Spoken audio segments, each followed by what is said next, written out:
Imagine the sweet smell of jasmine and cardamom filling the air. Picture sunlight peeking through palm leaves, creating a beautiful pattern on the calm waters. This is Kerala, a place so beautiful people call it God's own country. It's a land where you can almost hear ancient stories in the wind. Bright green rice fields stretch out like endless mirrors reflecting the sky.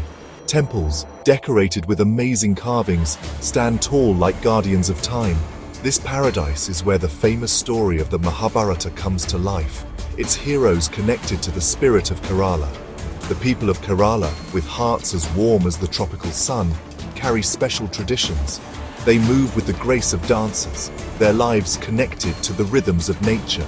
Their language, Malayalam, sounds as sweet as honey, every word like a poem filled with wisdom. In this land of bright colors and amazing smells, the Mahabharata finds a new voice, its old stories connecting with the hopes, dreams, and struggles of the people in Kerala. Deep in Kerala, surrounded by swaying coconut trees, was the kingdom of the Pandavas. Yudhishthira, the oldest brother, was as wise as a sage and had the heart of a true king. Everyone knew him for his honesty and goodness. Bhima, the strong one, was as powerful as 1,000 elephants. He was completely devoted to his brothers. Arjuna, a super-skilled archer, could hit a bird's eye from far away. He was known for his grace and focus.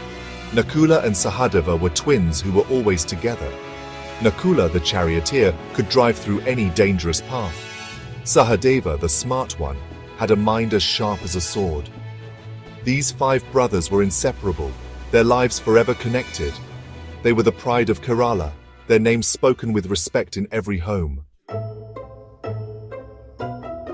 Life in the Pandavas' kingdom was as peaceful as the calm waters. Festivals were full of bright colors and happy music. People were doing well under Yudhishthira's fair rule, but there was a problem brewing. Duryodhana, the jealous cousin of the Pandavas, wanted their kingdom all for himself. He was filled with greed and jealousy, and he constantly plotted against them. Duryodhana's sneaky uncle Shakuni whispered bad ideas in his ear, making him even more resentful.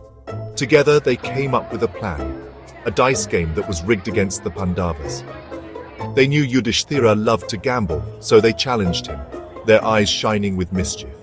This was the start of a conflict that would tear families apart and bring darkness to the land. The dice game took place in a grand hall decorated with beautiful carvings and shiny silks. The air was thick with tension as Yudhishthira, blinded by his sense of honor, gambled away his kingdom, his wealth, his brothers, and even himself. With every roll of the dice, the Pandavas lost more and more, their dreams turning to dust. Humiliated and deeply offended, she cried out for justice, her voice echoing in the shocked silence. It felt like the rules of right and wrong were being broken as the Kauravas celebrated their win, their laughter like salt in the wounds of the defeated Pandavas. The once proud princes were now poor, stripped of their dignity and their birthright. Forced out of their own home, the Pandavas and Draupadi had to go into exile. They found shelter in the thick forests of the Western Ghats, their royal clothes replaced with simple ones. The beautiful greenery and the songs of birds couldn't heal their wounded pride, but they faced their hardships with bravery, their spirits unbroken. Bhima's strength kept them safe from wild animals, while Arjuna practiced his archery, his arrows always hitting their target. Draupadi, with her strong spirit, took care of everyone, her love for her husbands, a shining light in their darkest hour. Through all their difficulties, their bond became unbreakable, their determination as strong as steel.